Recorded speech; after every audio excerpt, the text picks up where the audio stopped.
After being away for a full year on a grueling overseas deployment, combat veteran Marcus Holloway returned home with dust still clinging to his boots, ready to reclaim the quiet family meadow that had anchored his life for generations.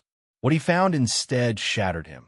Three sprawling, multi-million-dollar luxury mansions now dominated the landscape, their gleaming porches and manicured lawns sitting directly over the sacred spot where he had scattered his late wife Sarah's ashes beneath his grandfather's ancient oak tree. Strangers lounged there casually, sipping morning coffee, completely unaware they were occupying ground that held his family's deepest memories and grief. HOA President Vivian Ashworth spotted him first.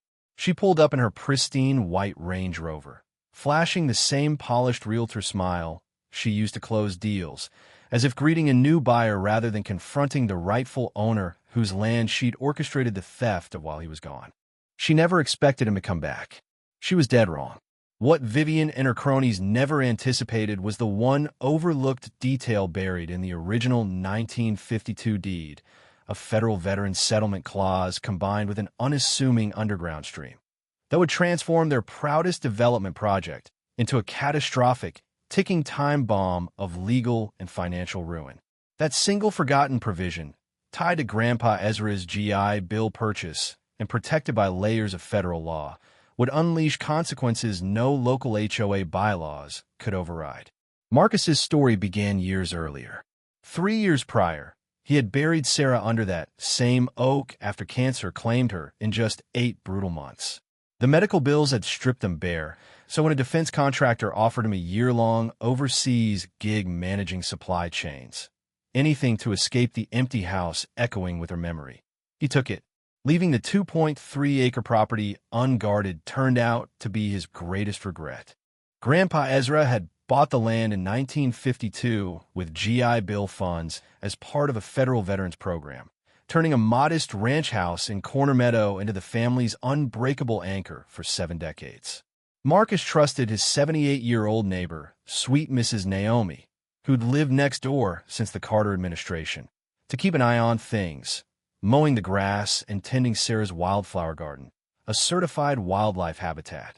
He never counted on Vivian Ashworth, the 48-year-old shark who moved into the biggest house 6 years ago, got herself elected HOA president to improve property values, and immediately began targeting blue-collar owners like him. With her perfect blonde hair, razor-sharp manicured nails, and a smile that could flip a house fire into a cozy fireplace upgrade, Vivian saw Marcus's corner lot, 2/3 of an acre in a neighborhood where empty parcels fetched $400,000, as her golden ticket. She complained about it being an eyesore for years. While Marcus dodged mortar fire abroad, she struck. Anonymous county complaints labeled the property abandoned and a pest harbor, ignoring Mrs. Naomi's care. Emergency HOA meetings were called at odd hours when working people couldn't attend. New bylaws on maintenance and abandonment passed in a flash. The final blow, a $23,000 county lien for abatement costs after they bulldozed Sarah's memorial garden and called it debris removal. Marcus discovered the nightmare his first jet-lagged morning home, staring at the mansion's encroaching 40 to 60 feet onto his land. Survey stakes confirmed it. Young families lived there, oblivious to the stolen ground beneath their foundations, driveways, landscaping, even septic systems, structures worth $2.8 million sitting on his property. Confronting Vivian in her converted garage office reeking of stale coffee and fresh corruption, she slid over papers with smug confidence. Everything perfectly legal. You should thank us. Your property values just tripled. The documents were riddled with errors, wrong addresses, backdated meetings, her brother-in-law Derek's signature on illegal permits violating every county setback. Rage tasted metallic as Marcus walked away, but military discipline held. He audited the trail, like investigating supply theft in the field. County records revealed Vivian's company pocketed $420,000 in commissions from selling the illegal houses. Building permits ignored setbacks, moved boundary markers, skipped environmental assessments, all rubber-stamped by Derek. A new independent survey confirmed the encroachments. Word spread. Mrs. Naomi shared months of notes on Vivian's tactics. Contractor Bill Kowalski admitted questioning the lines but being threatened into silence.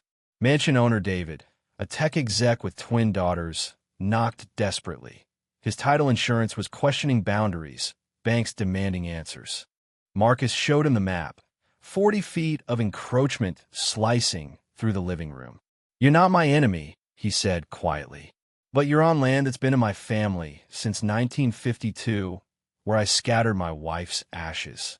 Vivian's escalation was vicious. Cease and desist letters accusing Marcus of trespassing on HOA common areas, threats of defamation suits, amended covenants giving the HOA boundary authority, all while she slandered him as unstable from deployment, even contacting his former employer and the VA about psychiatric needs. At an emergency HOA meeting, she packed the room with supporters, weaponizing his service record. Fines piled up, $500 daily for unauthorized surveys, $15,000 special assessment. She crossed the line announcing she'd reported him to the VA for evaluation for community safety. The room went silent. Even her allies squirmed. Attacking a veteran's benefits in a military-heavy neighborhood was unforgivable. Marcus built his counterstrike methodically. His attorney, Rebecca Torres, uncovered the deed's buried easement. No permanent structures within 75 feet of the northern line. Absolute prohibition, with $2,000 daily penalties per violation, retroactive. 3 houses violated it by 40 to 60 feet over 18 months. $3.2 million and counting at $6,000 per day. Then the bombshell. Grandpa's hidden footlocker revealed the land's federal covenant under the Veterans Settlement Program. Unauthorized development triggered government reclamation at current market value, including improvements, with mansions that hit $4.2 million. Deeper still, the property crossed a federally protected underground stream requiring Army Corps permits and environmental studies. Never done. Violations. $50,000 per day per structure. The meter ran at $150,000 daily. Recordings from Mrs. Naomi captured Vivian admitting to patterns of targeting veterans and widows, burying surveys, forcing sales. Mansion families, panicked by banks and title issues, joined the fight, suing Vivian for fraud and offering fair rent to Marcus. Vivian's desperation peaked. Vandalism, flooded basement destroying evidence, poison pond fish, Sarah's beloved goldfish, fabricated psychiatric records, arson on her own office to frame him. But Marcus had ironclad alibis, VA, hospital checkup during the fire, and federal agents uncovered her prints on accelerants. Dara cracked first under federal pressure, confessing the full scam since 2018. Arrests followed. Vivian, Derek, Attorney Crest, contractors, charges of mail fraud, conspiracy, environmental crimes, witness tampering. The mansions were shut down, demolished for watershed restoration. Families got relocation aid and insurance payouts. Vivian faced 4 years in federal prison, plus $1.8 million restitution she could never pay. Settlement awarded Marcus $2.1 million. He turned the money into purpose. The Veterans Property Defense Fund to help military families fight similar schemes. 12 families aided in year 1. Scholarships in his and Sarah's name. Restore Memorial Garden with native plants honoring conflicts. New transparent HOA bylaws and fair rent homes for the displaced families. The meadow bloomed again. Laughter from David's daughters echoed where grief once lingered. Marcus found healing, even new love with environmental engineer Dr. Emily Watson. The community proved that when good people unite, corruption falls. These stories remind us, predators thrive on silence. Speak up, support each other, and justice prevails. If you faced HOA nightmares, share below. Our fun might help. Subscribe for more tales of ordinary heroes winning against impossible odds. In a land of the free, when good people fight, justice isn't just possible, it's inevitable. Rocket, quick disclaimer. This is a fictionalized narrative inspired by common HOA themes for entertainment. No real events, people, or situations intended. Pure coincidence, if any similarities exist.